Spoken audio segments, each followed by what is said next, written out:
Roma ardia, não por fogo visível, mas em seus alicerces, nas câmaras ocultas, nos corredores de mármore branco manchados por intrigas invisíveis. Era o último resplendor do primeiro século, e no coração do império, entre estátuas de deuses inertes e a sombra ainda recente de Nero, surgia uma nova ameaça, mais silenciosa que a espada e mais perigosa que qualquer legião: a fé dos humildes. No Palatino, onde o ouro recobria até os tetos, uma jovem de sangue imperial observava o mundo desde sua lógia adornada com colunas coríntias. Seu nome era Flávia Domitila, sobrinha do imperador Vespasiano, prometida do cônsul, donzela das festas consulares e herdeira de um dos nomes mais temidos de Roma. Contudo, seus olhos, cinzentos como as cinzas do Vesúvio, olhavam além do horizonte carmesim da cidade eterna, como se buscassem um reino invisível entre os reflexos da luz no Tibre. Ninguém no Senado suspeitava. Nenhum centurião adivinhava que, sob o peplo bordado de uma dama patriciana, batia um coração rendido não aos deuses de Roma, mas ao filho do carpinteiro crucificado na Judéia. Cada palavra do evangelho que ela lia secretamente nos jardins da Domus Priscila era como uma lança de fogo em sua alma. Quem quiser salvar sua vida a perderá, mas quem a perder por minha causa a salvará. E essas palavras, mais do que os elogios de poetas ou os decretos do César, eram as que guiavam seu destino. A história de Flávia Domitila não foi escrita com tinta, mas com lágrimas, com sangue e com esperança. Em um mundo onde o poder decidia tudo, ela escolheu a humildade. Em uma era de ídolos de mármore, adorou um Deus que não podia ser visto. E em um tempo em que as mulheres eram adornos ou prêmios, ela se tornou testemunha, uma pedra viva de uma fé que nenhuma perseguição conseguiu enterrar. Não é a história de uma princesa ou de uma mártir apenas. É a história de uma chama que se acendeu no coração do império e que nem os leões, nem as prisões, nem o medo conseguiram apagar. E agora, após os séculos, sua voz se ergue novamente como um eco indestrutível, sussurrando para aqueles que ousam acreditar além dos templos, além dos tronos, além da morte. Esta é a história de Santa Flávia Domitila, a Rosa dos Flávios, mártir da fé, filha do império e esposa de Cristo. No mármore reluzente da Domus Flávios, onde as fontes cantavam entre louros e o ar cheirava a incenso e vinho amadurecido, nasceu Flávia Domitila sob os auspícios de uma linhagem temida e venerada. Era sobrinha de Vespasiano, filha de Domitila a Maior e neta de generais que haviam estendido as fronteiras do império até os confins do Reno. Desde sua infância, foi tratada como uma joia na coroa da gens Flávia, educada em literatura grega, música, história augusta, na arte de encantar, sem falar mais do que o necessário. Seu nome ressoava nos círculos da elite como sinônimo de graça, virtude e obediência.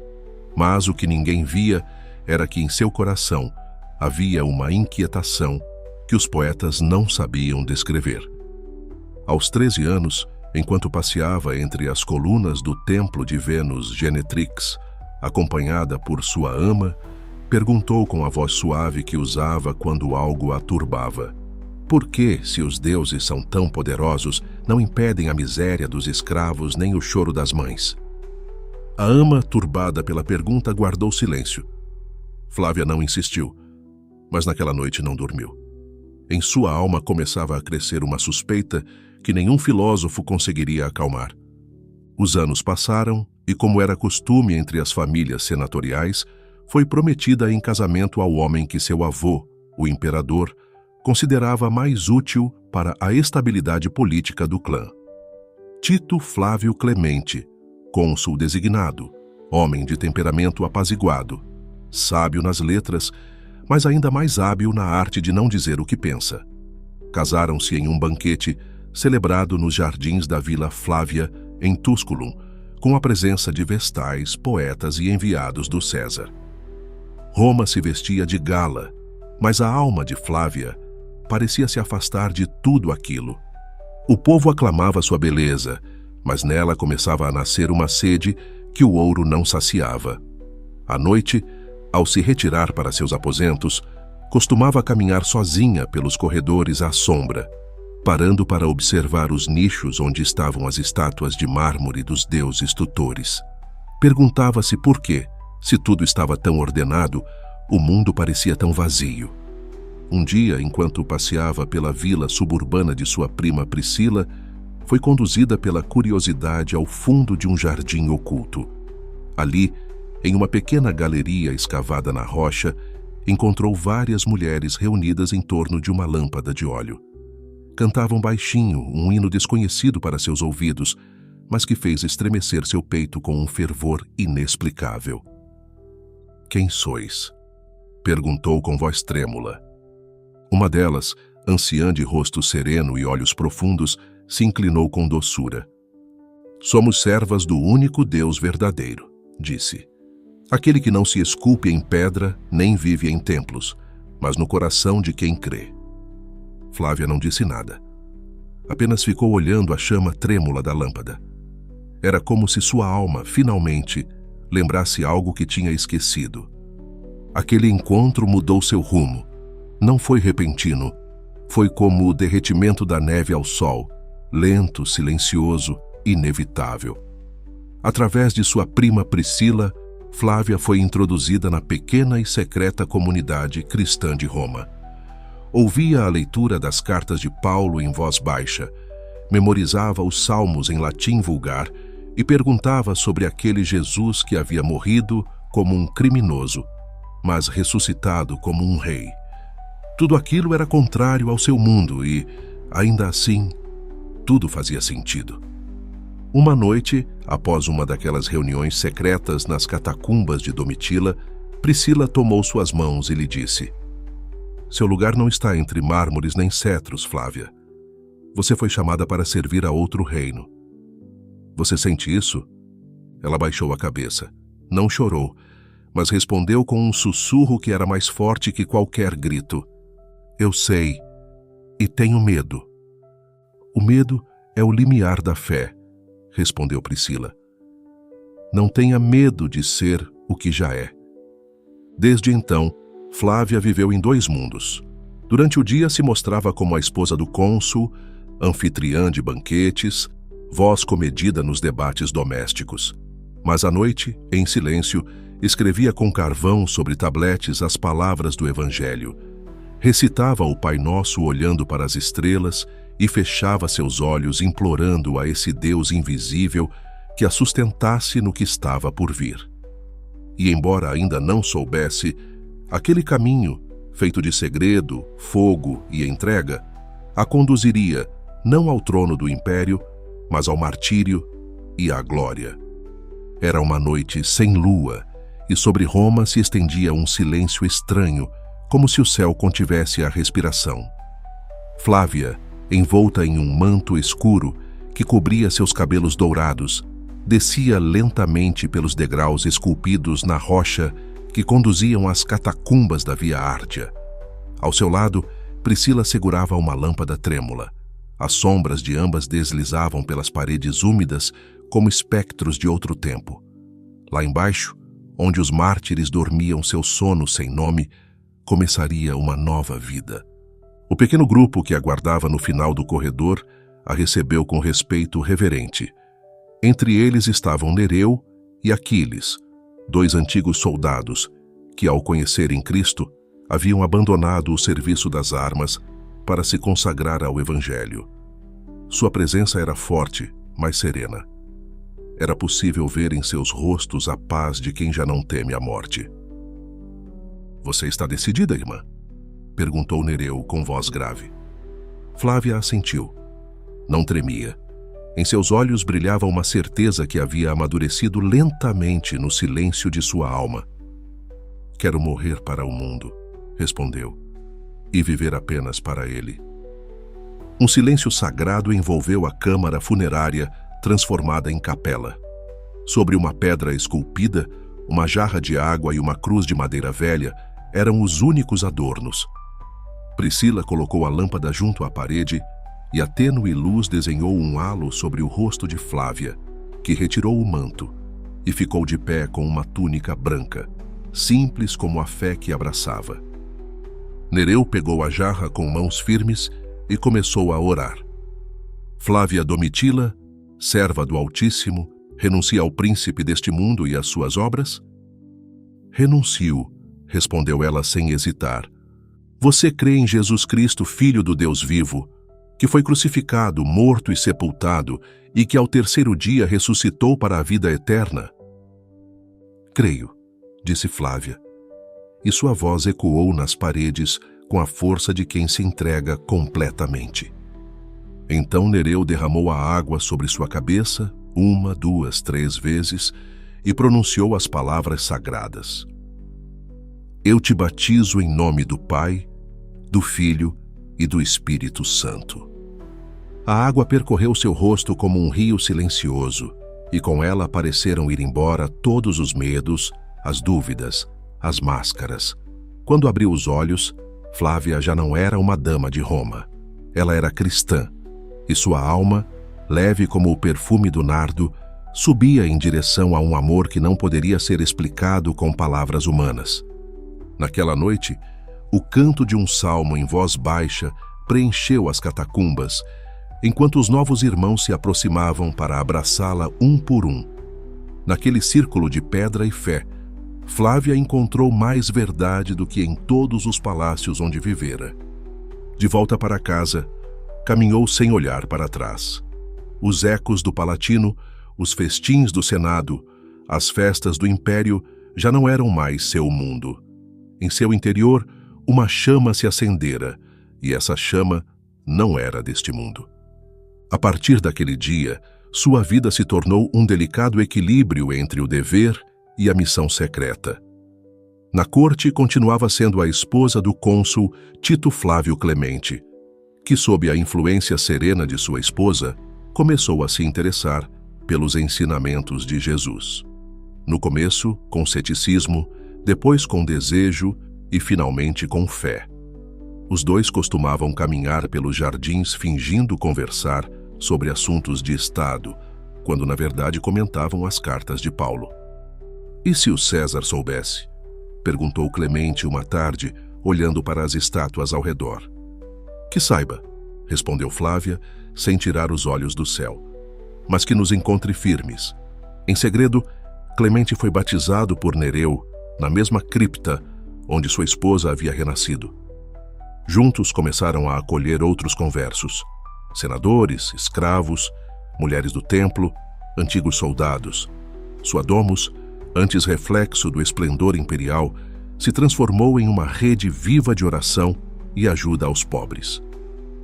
Desde o alto poder, Flávia e Clemente teciam em silêncio os fios de uma igreja clandestina.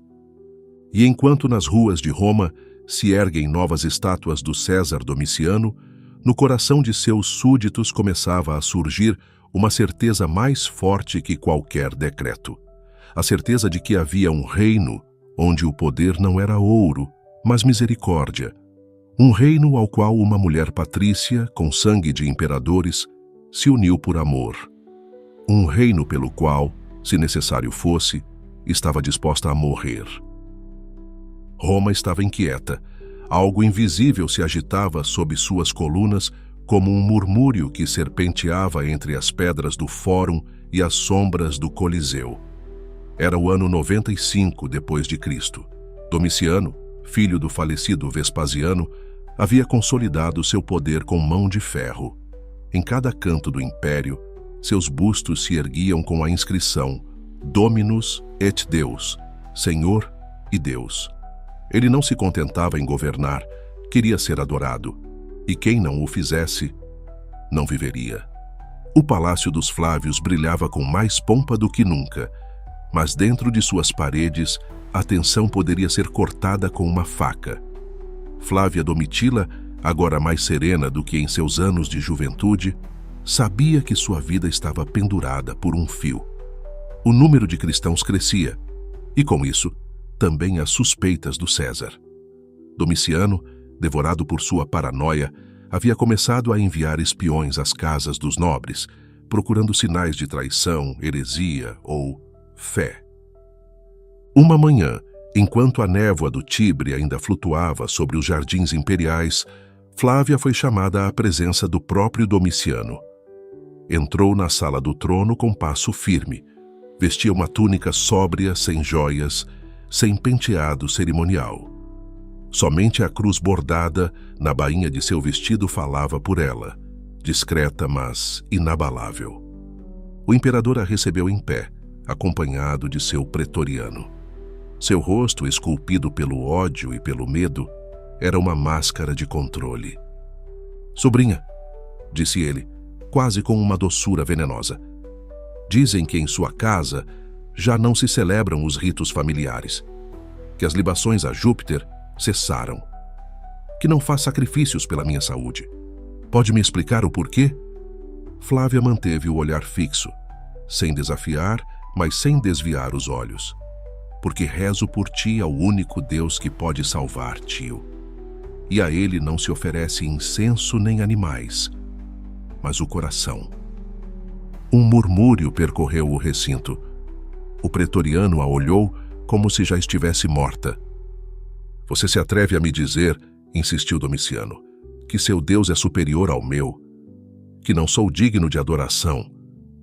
"Você é meu imperador", disse Flávia com voz clara, "mas não é meu Deus." Domiciano a observou em silêncio, como um caçador que mede sua presa. Então, com voz gélida, sentenciou: "Seu marido será interrogado, seus bens confiscados, e você desterrada, a menos que faça um pequeno sacrifício em minha honra, só uma gota de vinho, uma pitada de incenso, um gesto. Isso é tão difícil para uma filha do império?" Flávia deu um passo à frente, seu rosto sem ódio, apenas cheio de uma paz que ninguém naquela sala entendia. "Prefiro perder a terra antes de perder o céu." Naquela mesma noite, Tito Flávio Clemente foi preso no Senado, julgado e executado por ateísmo, o novo eufemismo usado pelo Império para designar os cristãos. Seu nome foi apagado das listas oficiais, suas estátuas derrubadas, sua família desonrada, e Flávia foi enviada ao exílio. Mas não foi um exílio qualquer. Domiciano quis humilhá-la, arrancá-la de seu linhagem, reduzi-la a nada. Foi transferida para as Ilhas Pontinas, um arquipélago rochoso e desolado em frente à costa de Terracina. Lá, entre falésias golpeadas pelo vento salgado, esperava-se que morresse lentamente de esquecimento e desespero. Ela não morreu. Em Ponza, entre grutas e ruínas, Flávia encontrou uma nova missão. Já não era a senhora de uma domus, mas irmã dos outros condenados que compartilhavam seu desterro. Mulheres acusadas de adultério, escravos rebeldes, velhos soldados caídos em desgraça. E entre eles, Nereu e Aquiles, os fiéis irmãos que também haviam sido enviados ao esquecimento. "Achavam que nos apagariam?" disse Flávia uma noite, enquanto acendia uma lâmpada de óleo em uma caverna. "Não sabiam que a luz brilha mais forte na escuridão." Naquela ilha hostil, surgiu uma nova comunidade. Oravam na rocha, celebravam a Eucaristia com pão seco e vinho de uvas silvestres. Curavam feridas, consolavam os desesperados e escreviam cartas escondidas entre tecidos que depois eram levadas a Roma por pescadores fiéis. As palavras de Flávia se tornaram consolo para os perseguidos e seu exílio um altar. "Que Roma saiba", dizia, "que o sangue dos justos não se apaga com decretos. Que saiba o César que o trono de Cristo não vacila quando uma coroa cai." Em sua cela de pedra, sob o céu aberto, Flávia Domitila não se apagou, se transformou. E o Império, sem saber, acabava de forjar com seu ódio uma das colunas mais firmes da Igreja nascente. As ondas do Tirreno batiam incessantemente nas falésias da ilha de Ponza, como se quisessem arrancá-la da face do mar. Lá, entre rochas ásperas e vento implacável, aquela que um dia foi dama dos jardins imperiais se tornara mãe de uma comunidade de esquecidos. Não havia mais sedas nem servos. Apenas uma túnica de lã simples, o eco do Evangelho e a certeza invencível de que o reino dos céus habitava também nas cavernas. Flávia agora vivia em uma caverna voltada para a costa, onde as gaivotas se pousavam sem medo e os peregrinos da fé encontravam refúgio. Ao redor dela, a ilha começava a se transformar. O que antes era prisão, agora respirava esperança. Ali estavam Nereu e Aquiles, seus irmãos na fé, que organizavam discretamente as orações e o sustento da comunidade. Ali também viviam mulheres expulsas da sociedade, a quem Flávia ensinava não a se render, mas a olhar para o céu com dignidade. Cada tarde, quando o sol se punha atrás do mar e tingia o horizonte de cobre e sangue, Flávia se sentava à entrada de sua caverna com uma tabuinha de cera sobre os joelhos. À luz trêmula de uma tocha, escrevia cartas que depois eram confiadas a mãos fiéis. Eram cartas destinadas aos cristãos de Roma, aos perseguidos da Ásia Menor, aos irmãos que sofriam em silêncio. Não eram tratados teológicos nem discursos doutrinários. Eram palavras de consolo, de força, de ternura. Palavras nascidas não do poder, mas da dor compartilhada. Não choreis pelo que perdemos, escrevia. Pois o que o mundo nos tira, Deus transforma em semente de eternidade. Uma dessas noites, enquanto escrevia sob o sussurro do mar, aproximou-se dela uma jovem que fora desterrada por se recusar a servir no templo de Cibele.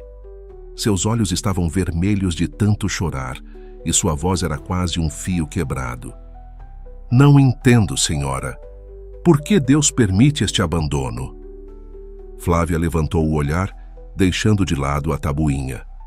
Olhou-a com doçura, como uma mãe que conhece todas as feridas sem tê-las visto. O abandono, respondeu, não vem de Deus, mas do mundo. Ele está aqui, agora com você, neste mesmo instante. Não vê isso no consolo desta comunidade? Não sente isso no abraço do que nada tem? Deus não se ausenta.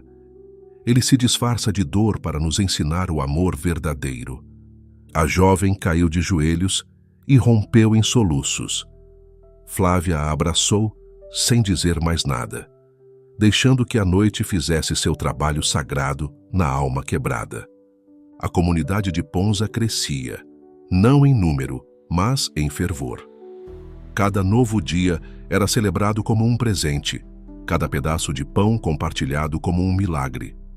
As vigílias eram longas, feitas de salmos sussurrados, lágrimas discretas e um cântico que Flávia compôs durante seu primeiro inverno na ilha.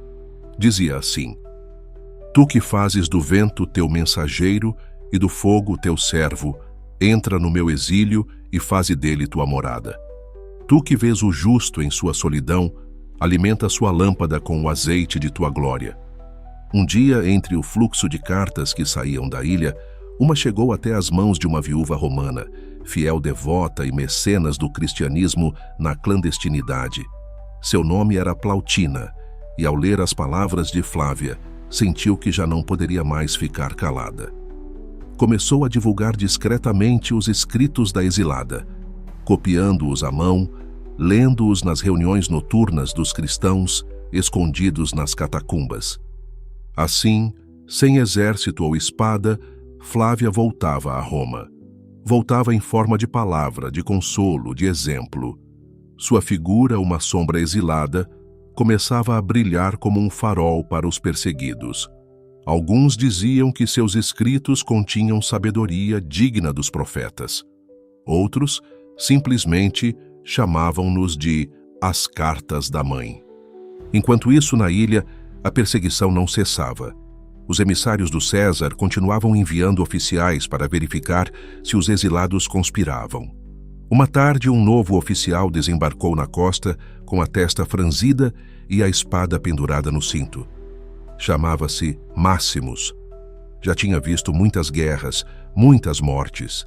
Não acreditava nos deuses, nem nos homens.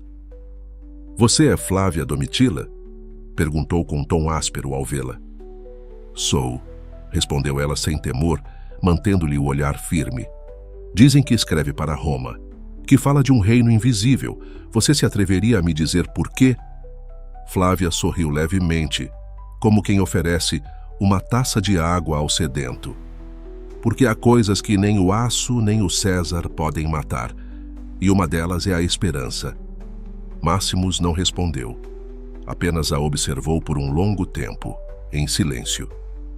Depois virou-se e desapareceu entre as rochas. Mas ao partir, deixou cair uma pequena bolsa de pão seco perto da caverna. E ninguém mais o viu. Assim era a prisão de Flávia, sem grades, mas com vigilância, sem correntes, mas com ameaça de morte. E ainda assim, dia após dia, noite após noite, essa prisão continuava se transformando em altar. Porque onde há uma mulher que ama, que consola, que ensina, ali, embora ninguém veja, já está presente o Deus que reina sem cetro e vence sem violência. O inverno se retirava das ilhas pontinas lentamente, e as primeiras brisas de primavera traziam consigo presságios mais amargos do que doces. Uma manhã, enquanto Flávia recolhia a água da chuva com um recipiente de barro, um sentinela se apresentou diante da caverna com um pergaminho selado. O rosto do soldado estava pálido, como se ele não compreendesse completamente a ordem que carregava. "Flávia Domitila", disse com voz baixa, evitando seu olhar. O imperador ordenou seu traslado para Roma, imediatamente. Por um instante, o vento pareceu parar. Flávia baixou o recipiente lentamente e assentiu com calma. Não perguntou. Não protestou. Sabia que os tempos do César não eram os do Senhor, mas ambos convergiam quando o martírio se aproximava. Ela se despediu de suas irmãs de exílio com abraços silenciosos. Nereu e Aquiles a acompanharam até o embarcadouro, seus rostos serenos, seus lábios murmurando salmos. A viagem até Roma foi longa e silenciosa. O navio de transporte navegava contornando a costa do Lácio, e cada onda que batia no casco parecia anunciar o fim de uma estação de graça. Ao chegar ao porto, Flávia não foi recebida por aclamações ou familiares, apenas um grupo de pretorianos, armados e com rostos de pedra. Eles a escoltaram por ruas secundárias até as periferias da cidade, onde a esperava um lugar ao qual poucos retornavam com vida: a prisão de Terracina. Lá, em um complexo subterrâneo úmido e sem luz, ela foi confinada sozinha. A cela cheirava a mofo e sangue seco. Mas Flávia não temia. Ela se ajoelhou sobre a pedra nua e orou: "Senhor, se esta é minha cruz, que seja leve, pois tu a carregas comigo. Se este é meu altar, consagra-o com a tua presença." Dias depois, ela foi conduzida perante um tribunal secreto. Não era o Senado nem o Fórum. Era um conselho de sombras, presidido por um legado de Domiciano, que não mencionou seu nome. Apenas lhe perguntou: "Você está disposta a oferecer incenso ao gênio do César?" "Ofereço minha alma ao Deus vivo. Não tenho outro culto." "Você rejeita publicamente sua fé cristã?" "Proclamo-a com minha vida." "Insiste em negar a divindade do imperador?" "Insisto que só há um Senhor, e ele não usa coroa de ouro, mas de espinhos." O interrogatório terminou sem necessidade de sentença formal. O destino já estava selado. Durante as semanas seguintes, Flávia foi submetida a um confinamento rigoroso. Proibiram-na de escrever, retiraram sua comida por dias, a interrogaram sem descanso, a submeteram ao silêncio e à escuridão. Mas, todas as noites, entre as pedras de sua cela, ela orava. E às vezes, os carcereiros diziam ouvir cantos em latim, como se anjos escondidos repetissem com ela os salmos. Um desses carcereiros, um jovem chamado Hélio, começou a observá-la secretamente. Não por dever, mas por algo mais profundo que ele não entendia. Uma noite, ele abriu a fresta da porta e viu Flávia de joelhos, com as mãos estendidas para a parede, seus lábios murmurando palavras de paz. "Por que você não odeia?" perguntou ele sem pensar. Flávia se virou suavemente, seus olhos brilhando na penumbra. "Porque o ódio é um peso que impede de voar. E eu quero subir até onde está meu esposo." Hélio não respondeu. Mas no dia seguinte, deixou uma flor sobre a pedra onde ela dormia. Enquanto isso, em Roma, os rumores sobre seu retorno se espalhavam secretamente. Os cristãos começavam a pronunciar seu nome nas catacumbas. Diziam que a leoa de Ponza havia voltado, que a mártir ainda viva resistia como uma tocha na masmorra. E entre as casas ocultas dos crentes, lâmpadas foram acesas em sua honra. Na cela de Flávia, no entanto, o tempo não tinha rosto, apenas o de Cristo. E a cada dia, ao acordar, ela murmurava: "Estou mais perto, Senhor, mais perto do que ontem." Uma noite, ela sonhou que caminhava pelos jardins do Palatino, mas já não eram de mármore. Eram de terra humilde, regados pelo sangue dos mártires. E, no centro do jardim, um cordeiro resplandecente sorria para ela com ternura. Ao acordar, soube que a cruz estava próxima e não temeu, pois enfim voltava para casa. A aurora ainda não tingira de ouro os telhados de Terracina quando as portas da masmorra de Flávia Domitila se abriram com um rangido áspero. 2 soldados, envoltos em capas cinzas, entraram em silêncio. Flávia, acordada há horas, os observou com calma. Eles não precisavam falar. Seus olhos já traziam a notícia que seu coração sabia há muito tempo. "É a hora, senhora", sussurrou um deles, o mais jovem, o mesmo que semanas antes havia deixado uma flor. Flávia se levantou lentamente, alisou sua túnica com dignidade, pegou seu véu branco, já desgastado pelos dias, e o colocou sobre seus cabelos com a delicadeza de quem se prepara para um banquete, não para a morte. Foi conduzida para fora da prisão em silêncio. Ninguém a insultava, ninguém gritava. Até o ar parecia conter a respiração diante da solenidade daquela figura que, caminhando entre as muralhas de pedra, irradiava uma luz serena impossível de apagar. A cada passo, sua alma se desprendia do mundo com mais leveza. Ela não usava correntes, não precisava de escolta. Sua liberdade já estava completa. O lugar da execução não era o Coliseu nem o circo. Domiciano, temendo a veneração pública, havia ordenado que fosse feita em segredo, em uma cripta fora dos muros de Roma, onde o mundo não pudesse vê-la, onde a história acreditaria esquecê-la. Mas os anjos e os justos a veriam. Ao chegar, encontrou Nereu e Aquiles, que também seriam executados naquele dia. Seus rostos não mostravam medo, mas uma paz antiga, aquela que vem de se saber já na presença do Altíssimo. "Irmã", disse Aquiles, inclinando levemente a cabeça, "guardamos a fé. Corremos a corrida. Nos aguarda a coroa." Flávia sorriu. Seus olhos brilhavam como se já vissem o invisível. "Então que nossa voz não trema. Que o mundo ouça o que nem o mármore nem o poder podem enterrar."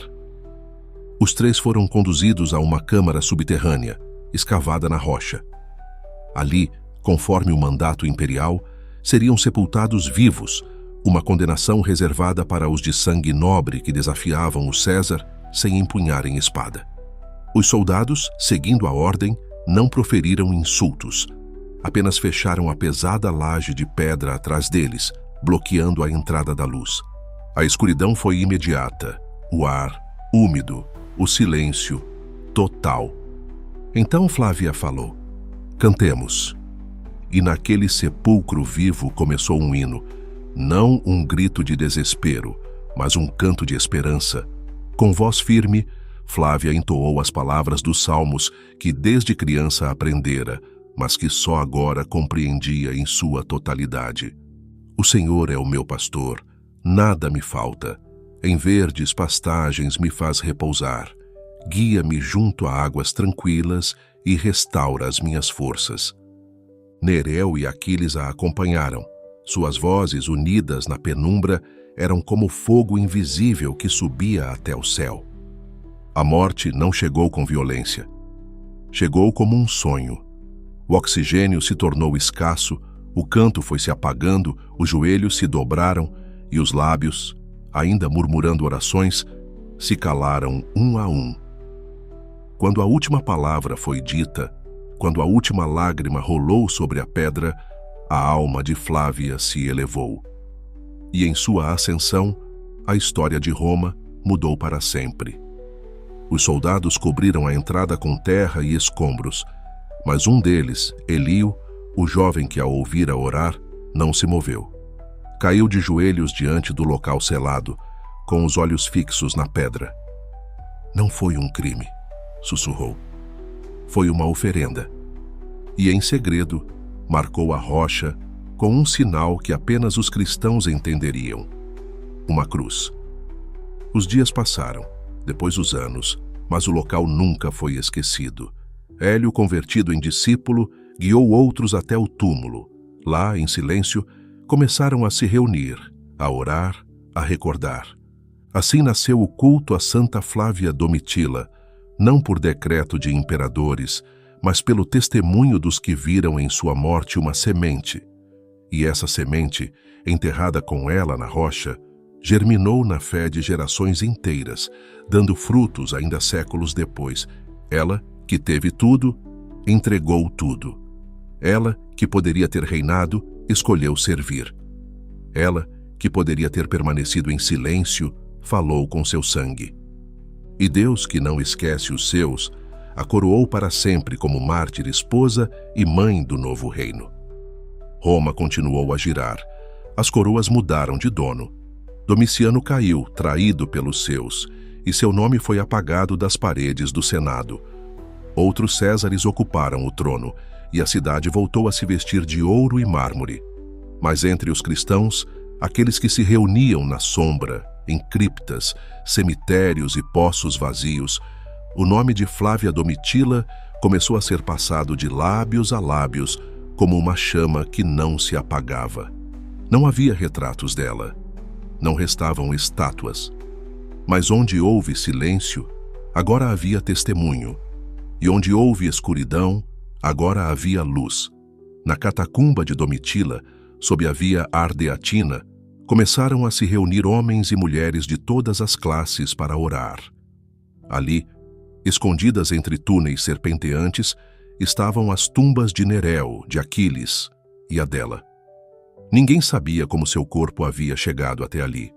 Alguns diziam que os cristãos, guiados por um tal Hélio, haviam recuperado seu corpo em segredo após a queda de Domiciano. Outros acreditavam que um anjo o havia conduzido até sua morada definitiva. Seja como for, seu túmulo se tornou um farol, não de dor, mas de ressurreição. As mulheres romanas que haviam conhecido Flávia na corte, e também aquelas que apenas ouviram falar dela nos sussurros da fé, começaram a invocá-la como modelo de entrega.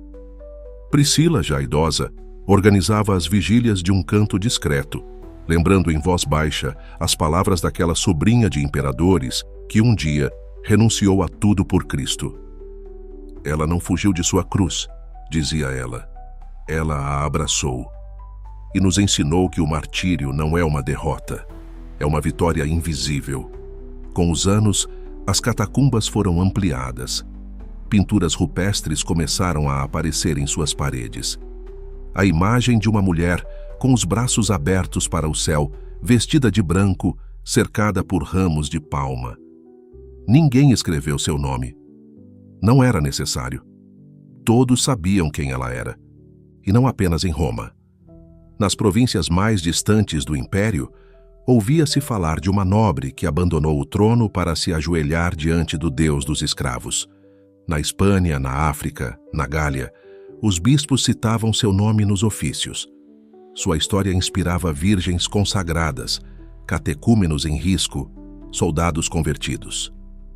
Esse legado se espalhou silenciosamente, sem proclamações, sem triunfos públicos, mas como as raízes de uma árvore centenária, cresceu sob a terra, alimentando gerações inteiras de fé. Um século depois, o imperador Constantino legalizou o cristianismo. Roma abriu os olhos para a cruz, e quando a nova ordem quis honrar seus mártires, o nome de Santa Flávia Domitila foi inscrito nas liturgias, não como nobre, mas como fiel testemunha.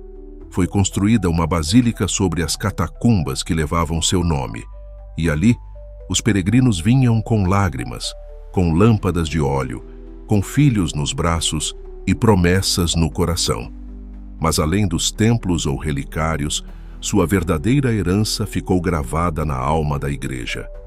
Em cada mulher que renunciava ao mundo por amor eterno, em cada jovem que se atrevia a crer além da espada, em cada cristão que dizia com ela: "Meu reino não é deste mundo." O legado de Flávia não foi gritado, foi sussurrado na alma dos humildes, cantado nos salmos da aurora, tecido nas lágrimas das mães dos mártires, e assim segue até hoje. Quando o mundo esquece o que não pode controlar, o céu lembra o que foi fiel. E na abóbada eterna onde brilham as verdadeiras coroas, ali resplandece seu nome, não como princesa do império, mas como filha do Altíssimo, mártir, santa e testemunha da esperança que nunca morre. O império caiu. Os Césares se tornaram pó. As colunas do Palatino se quebraram sob o peso dos séculos, e as águias douradas desapareceram do estandarte de Roma. Mas sob essas ruínas, floresceu algo que o mármore não pôde sustentar nem o tempo pôde destruir. O perfume eterno de uma rosa nascida entre espinhos. Flávia Domitila, mulher de sangue imperial, exilada, mártir, não deixou códices nem tratados. Sua herança não está em bibliotecas nem em monumentos. Sua herança está na chama que ela plantou, silenciosa, no mais profundo do coração da Igreja. Uma chama que continua a arder em cada alma que decide renunciar ao poder pela verdade. Em cada olhar que se eleva para o céu com fé pura. Em cada sim pronunciado na escuridão do mundo. Durante séculos, sua história foi contada à luz de lâmpadas de óleo, entre sussurros nas catacumbas e memórias de liturgias secretas. Mas o céu, esse céu ao qual ela aspirava sem clamor, não precisa de historiadores. Lá, seu nome está escrito em letras de luz ao lado dos de Nereu e Aquiles, seus irmãos na morte. E lá, entre coros invisíveis, ela ainda canta seu hino. Flávia não foi uma rebelde, não foi uma revolucionária. Foi algo mais perigoso para os tronos deste mundo. Uma mulher livre em Deus. Uma mulher que, tendo o mundo em suas mãos, o deixou cair por um reino que não se compra, não se negocia, nem se corrompe. Um reino que se encontra quando se está disposto a perder tudo por amor, e por isso, sua morte foi semente, seu silêncio, proclamação, sua cruz, coroa. Hoje, quando o nome de Domitila é pronunciado na liturgia dos santos, não ressoa com ecos de nobreza, mas com o tremor sagrado dos que venceram sem espada. Sua vida nos lembra que a santidade nem sempre se manifesta com milagres visíveis, mas com fidelidade inquebrantável no oculto. Porque em um mundo que muda de rosto a cada geração, existem verdades que permanecem, e entre elas está esta: o amor oferecido sem medida jamais morre. Santa Flávia Domitila, Rosa dos Flávios, mártir da fé, filha do Império e esposa de Cristo, rogai por nós.